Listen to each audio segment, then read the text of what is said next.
Hey there you guys, welcome back. Today we are going to be making a moss pole, this moss pole, and attach this Bob C to it. Philodendron Bob C. So yeah, come on, let's get crafting.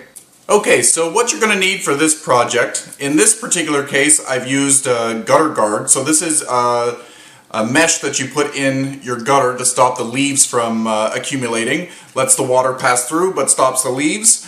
So this is a really cheap option in my area. This is, I think, about $4.99 or $5.99 for a roll, and I don't know, it's at least 25 feet. It's 25 feet or 50 feet of mesh. So this this works really well so far for me. It's perfect for what I need. The good thing about this one is you can choose the length of your pole, so you can have a pole that goes all the way to your ceiling if you want, and not have to use multiple pieces of fencing. So the other option is it's a plastic. I think there's metal in the thing. People call it chicken wire. It's not a chicken wire, but it's little square holes. I wish I had some with me. I don't actually have any. I should pick some up because it would be good in other situations. So this one is good if you're making a pole that is, I don't know, let's say a 1-inch diameter. As you can see, it's just a plumbing pipe, and I've used a end piece to stop the water from coming out. But water finds its way, so this is a mistake that I made that I didn't see any correction for in any of the videos that I watched. And I ended up putting some silicone, a little bead of silicone around the edge of the pipe. I'm not sure whether it's coming into focus here. Let me just show you the brand I got. So I got this. It's a GE brand silicone. I don't know. You can use anything that you have. You might even be able to use a plumbing tape or something. But I found that water, when I was watering my larger pole, water was seeping out through, somehow, it was a tight fit, seeping out through the end cap, and I had a big puddle on my floor, because I would water these every morning, the poles, and yeah, so that is a way to stop that water from coming through. So we've got the pipe, which you can find in the plumbing section of your local hardware store, the cap that comes with, well, it doesn't come with, but you can find it in the same place that you bought the pipe. I also recommend that you you buy them together so that you can fit them together while you're there, because they're not standard sizes. Well, they are, but I found that this pipe has thinner walls than the other pipe that I have, so this allows for a little bit more water to be stored in the pipe, whereas the other one, it had less space. You can also use the larger diameter black poles. In my area, they're black poles, but they're maybe 1.5 inches or 2 inches in diameter, and those work great if you have something that's more heavy. Like say you're trying to stake a monstera on a moss pole. I don't know that that's necessary, but you might want to try that. You might want to use a thicker pipe to add more support. If you see these white ones in the hardware store, and they're in a 10-foot section, they kind of bend. So at these shorter lengths, they're really strong, but as you get taller, they don't have the rigidity that the larger black ones do. If you're going to go with a larger scale of pipe, a larger pipe, I would go with the fencing, because you can change the size of the pole itself. When you wrap this around, you'll notice that you only have a certain amount of space for moss. So if you use the fencing, you have the option to cut it as wide as you need to wrap it around your pole. You can always use 2 strips of this as well and cut it as needed, but yeah, I think it's easier to just do it in sections. Anyway, I'm rambling. Let's just get this particular pole done. Maybe we'll do the larger diameter pole in another video. So another thing you'll need is your moss. Grab more than you need. Give it a soak in some water. We will wring that out, but you want to have the moss well hydrated before you start.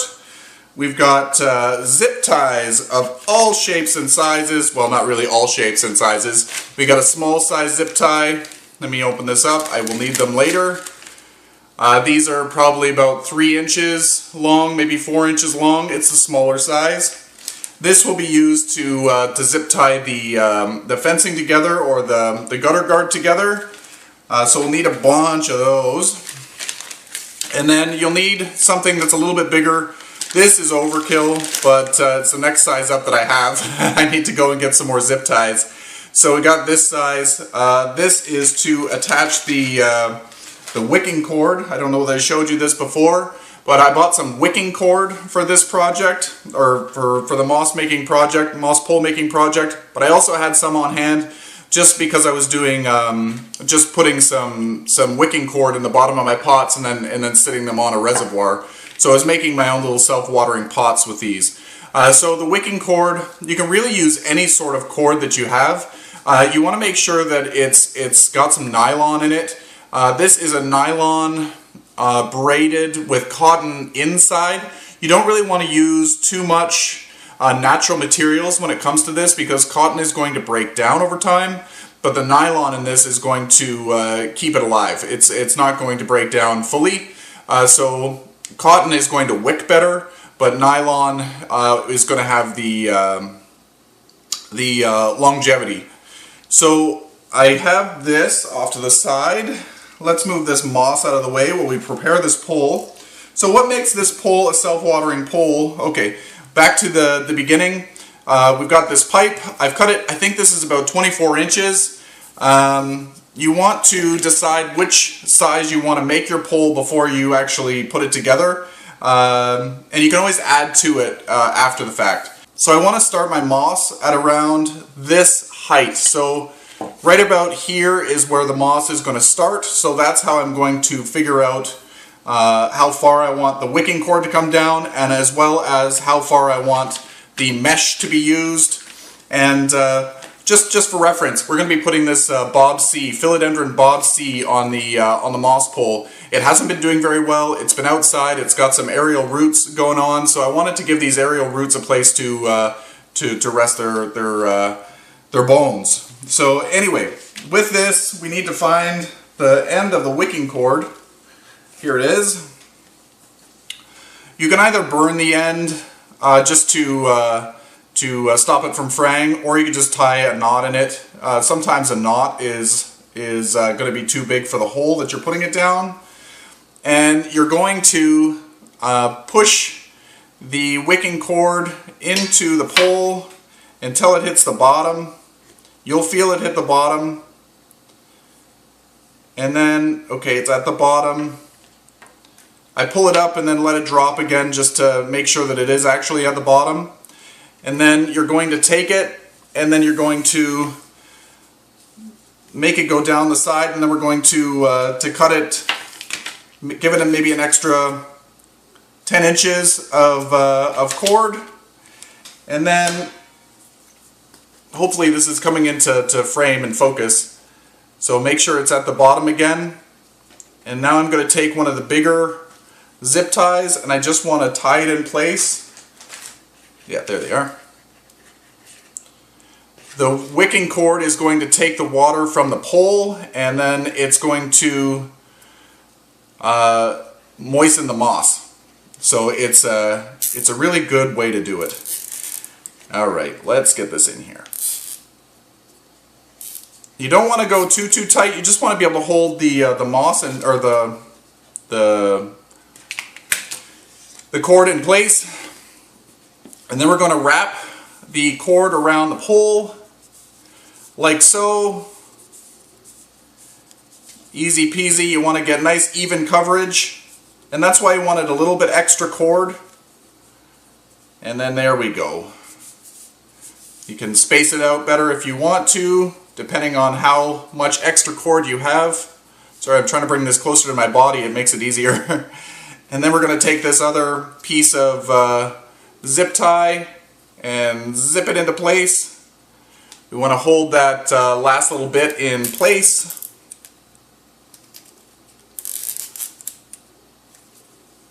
So long. I wish I had some slightly shorter ones. That one, I should have tied a knot in that end, but that's fine. It's got the zip tie holding it in place. It's not going to fray too far. And then I'm going to cut the zip tie, and I'll have to pick that up off the floor in a little bit. Remind me at the end of the video to pick up that zip tie. Alright, so now we're in place. We've got it just far enough down that it's not going to get in the way of the media that we're going to use, the soil or bark or whatever I'm going to use. And now we're going to measure out the length of the, what is this? The gutter guard. I want to go right to the top. And with this one, with the fencing versus the gutter guard is in diamonds, whereas the fencing is in squares. They look like the same thing, but it's easier to cut the fencing because you can make it even, and you can attach right to where you cut. Where this one, you just need to be careful of where you're cutting the diamonds because you could cut it in half. I'm not making much sense. You'll know when you try to put it together. When you're trying to put the zip ties in, sometimes if you get these, if you get it too close to the end, it'll break. Where the fencing is thicker, this is quite a thin material, but it still works for the smaller poles. But yeah, you might have to go into the inner one down here instead of up here. Hopefully that's making sense. It'll make sense when you got the zip ties going and one breaks. Okay, so one thing that I noticed with this particular gutter guard, they're all different sizes, so just make sure you can wrap your pole with the stuff. You can keep it the size that it is, or if your pole is a thinner gauge and you don't want to have that much moss, because moss is quite expensive, it adds up, but it goes a long way. If you don't want to add that much moss to your pole, then you can cut a little bit off of the gutter guard down the side to make it slightly smaller, but you do you, and whatever size moss pole works for you best is the best way to do it for yourself. I don't know if that made sense. There is no right or wrong. As long as you can close the moss pole and you got some moss in there, you're good to go. And I don't need the scissors. I'm actually going to knot. With my other ones, I was cutting about 1 inch off of the side, but I think this one I'm going to keep the way that it is. I'm going to have a thicker moss pole, and that's totally okay. I have extra moss here, and I'm just going to wring it out with my hands, get as much of the moisture out of there as I can, and then take the fluffy moss and just fluff it up in here. We want to fill this up.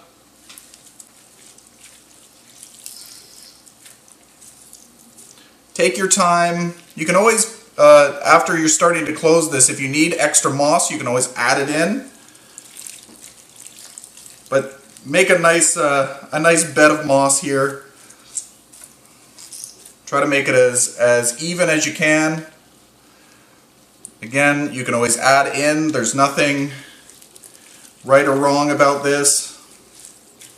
You want to have enough moss in here that your roots can adhere, but you don't need to have too much. It depends on what you're growing, I guess. If you're growing something solely on the pole and not in soil, you might want to have a little extra moss for those roots to dig into. But if it's just for aesthetic purposes, you don't need to use as much moss. If the plant is still growing in a pot, you know what I'm saying?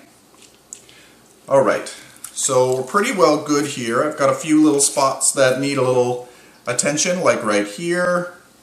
Got some spots up here. The end will be interesting. We'll be able to shove some moss into the end, both sides, just to tighten it up a bit. But I think we're looking pretty good. Let's get started. This is where the fun stuff happens. So we're going to lay the moss. Oh, I didn't see the bowl was in the way. I have a big spot here missing moss. Here we go. Perfect. Here we go. Do I have any missing spots still? We'll fill it in later. Okay, so we want to find the top of the mat, or the mesh, and then we want to place our pole in the center here. Get yourself some zip ties ready. because you will need them. You'll need a lot of them. every inch and a half or so you'll want to put a zip tie. So the first one's always the hardest one to do. So you're wanting to wrap the moss, hopefully it's coming into to focus there. You want to wrap the moss around the pole so you get even coverage. Okay, so hopefully this angle gets it better. We want to kind of close this in like a little taco. You want to make sure that the ends are lining up. And then you want to take your zip tie. You should go as close to the base as you can. This is where the fencing would come in easier because it's easier to get close into the corners. And then you want to zip it closed. Hopefully this one works for me. There we go. We got a nice zip in there. And then you want to go in here. You want to taco it together. And then especially the ones in the middle or in the base, you want to go fairly close together. This one here, I just tried to get in there. And as you can see, maybe you can't, but this particular section is broken. So I need to get creative and I need to go into the next one behind and zip tie that one. Okay. It's not making much sense, but when you make your own, you will figure it out very quickly what I'm saying. So we're zip tying. This one's only about an inch from the last one. And there we go. I heard something break. One of the zip tie or one of the loops broke. So for a little while, we're going to go maybe 1 inch in or up from the last one. Want to make sure that it's nice and sturdy.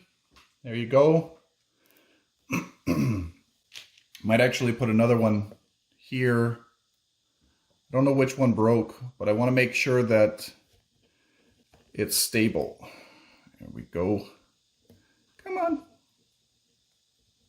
They'll come from this side.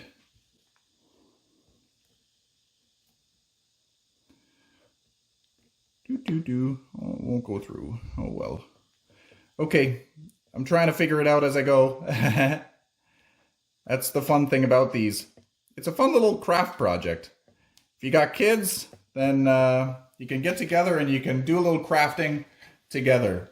So we'll just go and taco this together. We're going to go all the way up. We're going to go at maximum 2 inches apart, but try to go a little closer than that if you can, if you've got enough zip ties. And then, yeah, we'll come back. Actually, maybe we'll go farther out and you'll see me do this in faster motion. We'll get this whole thing closed up, then we'll cut these ends off and we'll see what we look like.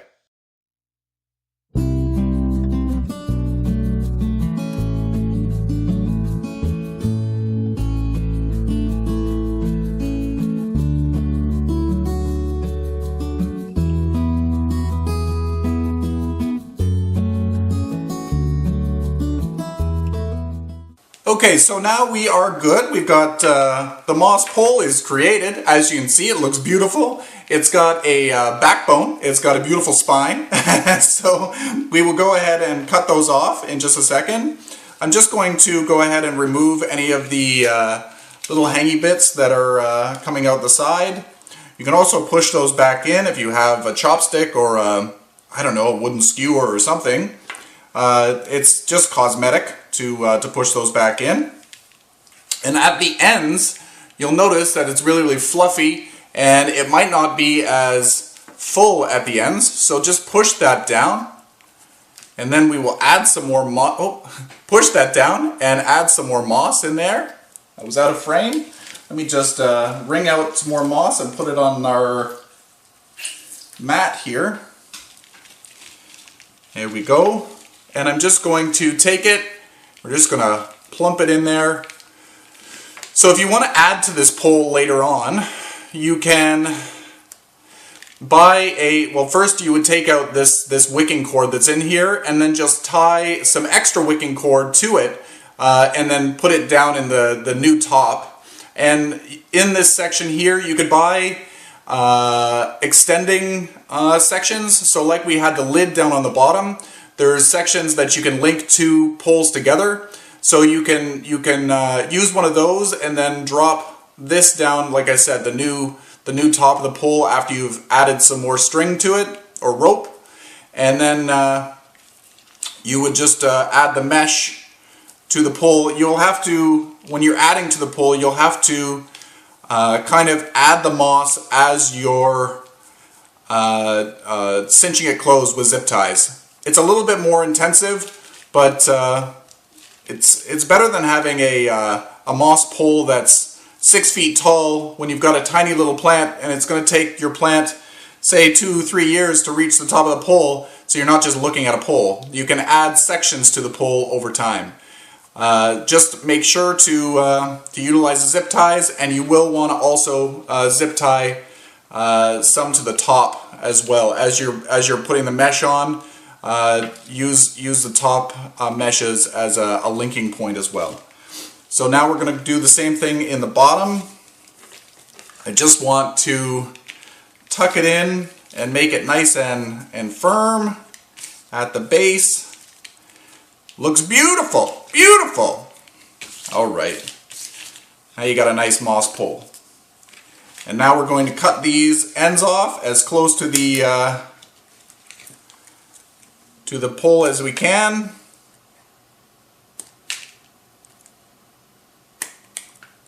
Now, good thing I saved cleaning up till the end, because I've got to pick up a bunch more. These are going to be harder to find because I've got dark hardwood. Okay, so we're going to pot up this Bob C with our new pole. I don't know how the root system is going to look in this guy. I bought it in this pot and I haven't moved it out. Come on. Come on, root system. It's not a bad root system. It's it's a very small plant, so I'm hoping that having it with this moss pole, it will start to grow a little bit better. So now I'm going to add the pole. I don't want to cover the hole with the pole, and I'm rhyming and I didn't even realize. So I'm just going to put some of the soil or media down on the bottom. Then I'm going to plant the Bob C right in there. I'm going to use some of the mix that it was in. It's pretty good. It drains really freely. And don't forget around the back of the pole. Let me just put it in here so I don't waste a lot. You want to make sure when you have a small size pot and a big size pole that you have the pole as straight as you can. There we go. So you have the pole as straight as you can, so work that out. Otherwise it becomes very tippy, and you might want to try to construct something when you have a small size pot to keep it from falling over. Whether that's using some concrete as a weight or something, but that's what you want to do. So then I'm going to maneuver this little guy up the pole, and I want to try to maneuver so that these roots are kind of sort of in contact. So what I'm going to use, I've got this roll of floral or horticultural Velcro. Let me stand up here. Want to get a good size healthy piece, cut it off. So I'm just trying to maneuver these leaves.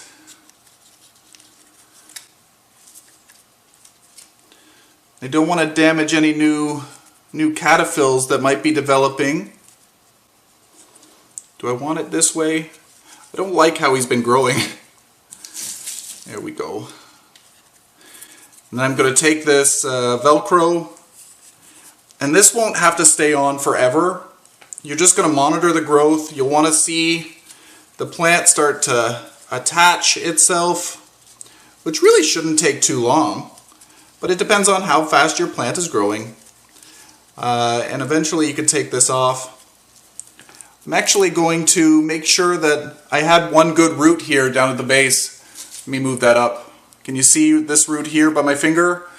it's actually attached to the moss, so hopefully it will grow into the moss fairly quickly. I might add another piece of Velcro just to round up a little higher. Maybe I'll incorporate that root that's coming around just to kind of help it along a bit. There we go. Make sure it's nice and firmed in. And then when we water, we're just going to water into the top of the pole until you see water at the top. Just be careful, it can happen fast. There we go. It's full. So I water mine whenever I think about it, but you can use your judgment. If it needs water, then give it a drink. If it's moist, you don't need to worry about it. But it gives an easy way to water your moss pole. Anyway, I hope you enjoyed this video. Show me your moss poles when you make them. Post them to the Plants and Things What's Growing page on Facebook, or tag me on Instagram. I'd love to see it, and I'm way too high right now and in the camera. I'm going to work. I'm not high. So anyway, until next time, you guys, happy growing.